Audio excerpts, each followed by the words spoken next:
கர்நாடக மாநிலம் கல்புர்கி சரபஜார் பகுதியில் ஜெய் பவானி என்ற வணிக வளாகம் உள்ளது. இதன் முதல் தளத்தில் மாலிக் ஜுவல்லர்ஸ் என்ற தங்க நகைக்கடை இயங்கி வந்திருக்கிறது. நகைகளை விற்பனை செய்வதோடு சிறு வியாபாரிகளுக்கு தேவையான நகைகளையும் இவர்கள் செய்து கொடுப்பது வழக்கம். கடந்த 11ஆம் தேதியன்று கடையின் உரிமையாளர் மதியம் 12:30 மணிக்கு கடையை திறந்திருக்கிறார். அப்போது திடீரென முகமூடி அணிந்த 4 மர்ம நபர்கள் நகைக்கடைக்குள் நுழைந்திருக்கின்றனர். துப்பாக்கியை காட்டி மிரட்டிய அந்த கும்பல் ஓனரை கட்டி போட்டுவிட்டு கடையிலிருந்த 3 கிலோ தங்க நகைகளையும் 4,80,000 ரூபாய் பணத்தையும் கொள்ளையடித்து சென்றிருக்கின்றனர். கண்ணிமைக்கும் நேரத்துக்குள் அந்த கொள்ளை நடந்து முடிந்து விட்டது. அக்கம்பக்கத்து கடைக்காரர்கள் யாருக்கும் இதை பற்றி தெரியவில்லை.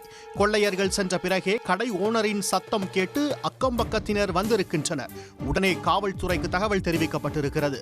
சம்பவ இடத்துக்கு வந்த போலீசார் கடையை ஆய்வு செய்திருக்கின்றனர். மோப்பனாய் வரவழைக்கப்பட்டது. கைரேகை நிபுணர்கள், தடயவியல் வல்லுநர்கள் தடயங்களை சேகரித்தனர். கொள்ளையர்களை பிடிக்க 5 தனிப்படைகள் அமைக்கப்பட்டன. முதற்கட்டமாக சுற்றுவட்டார பகுதிகளில் உள்ள சிசிடிவி காட்சிகளை போலீசார் ஆய்வு செய்திருக்கின்றனர். அப்போது அந்த வணிக வளாகத்துக்கு வெளியே நின்று கொண்டிருந்த ஒருவர் கொள்ளையர்கள் 4 பேரோடு சேர்ந்து தப்பிச் செல்வதை போலீசார் கவனித்திருக்கின்றனர்.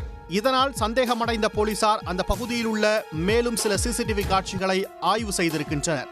கொள்ளை நடப்பதற்கு முன்பு அந்த 4 பேரும் 5ஆவதாக மற்றொரு நபரிடம் பேசியிருக்கிறார்கள். அவர்தான் கொள்ளையர்களுக்கு கட்டளைகளை கொடுத்திருக்கிறார். 4வரும் கடைக்கு சென்று கொள்ளையடிக்க சென்றபோது அந்த மர்ம நபர் அருகிலுள்ள கடையில் போன்பே மூலம் 30 ரூபாயை அனுப்பி பாவ் பாஜி வாங்கியிருக்கிறார். அதை சாப்பிட்டபடியே கொள்ளை நடப்பதை கவனித்திருக்கிறார். அதன் பிறகுதான் அவர்களோடு தப்பிச் சென்றிருக்கிறார். இந்த கொள்ளைக்கு அவர்தான் மாஸ்டர் மைண்ட் என்பதை உணர்ந்த போலீசார் பாவ் பாஜி கடையில் அவர் பணம் செலுத்திய செல்போன் எண்ணை கைப்பற்றி இருக்கின்றனர்.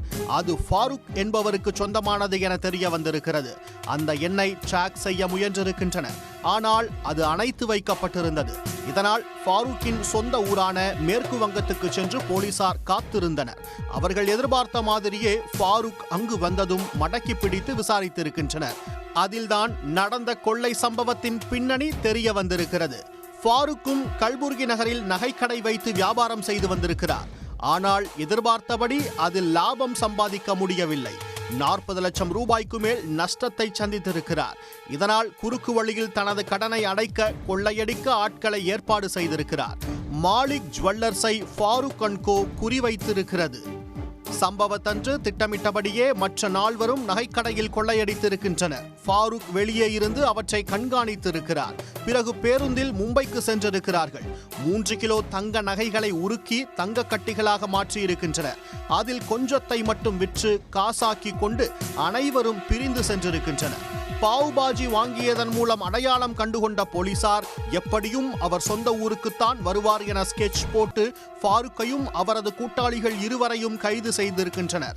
மேலும் அவர்களிடமிருந்து 2.25 கோடி ரூபாய் மதிப்புள்ள தங்க கட்டிகள் மீட்கப்பட்டிருக்கின்றன. போலீசாரின் விசாரணையில் கொள்ளையர்கள் துப்பாக்கி போன்று இருக்கும் லைட்டரை பயன்படுத்தி கடை ஓனரை மிரட்டியதாக வாக்குமூலம் கொடுத்திருக்கின்றனர். மேலும் இந்த வழக்கில் தலைமறைவாக உள்ள 2வரை தேடி வருகின்றனர். என்னதான் திட்டம் போட்டு குற்றம் செய்தாலும் குற்றவாளிகள் ஏதாவது ஒரு தடயத்தை விட்டுச் செல்வார்கள் என்பதையும் அதை வைத்தே போலீசார் அவர்களை கைது செய்து விடுவார்கள் என்பதையும் இந்த சம்பவம் உணர்த்தியிருக்கிறது. உடனுக்குடன் செய்திகளை தெரிந்து கொள்ள சன் நியூஸ் பெல் ஐகானை கிளிக் பண்ணுங்க.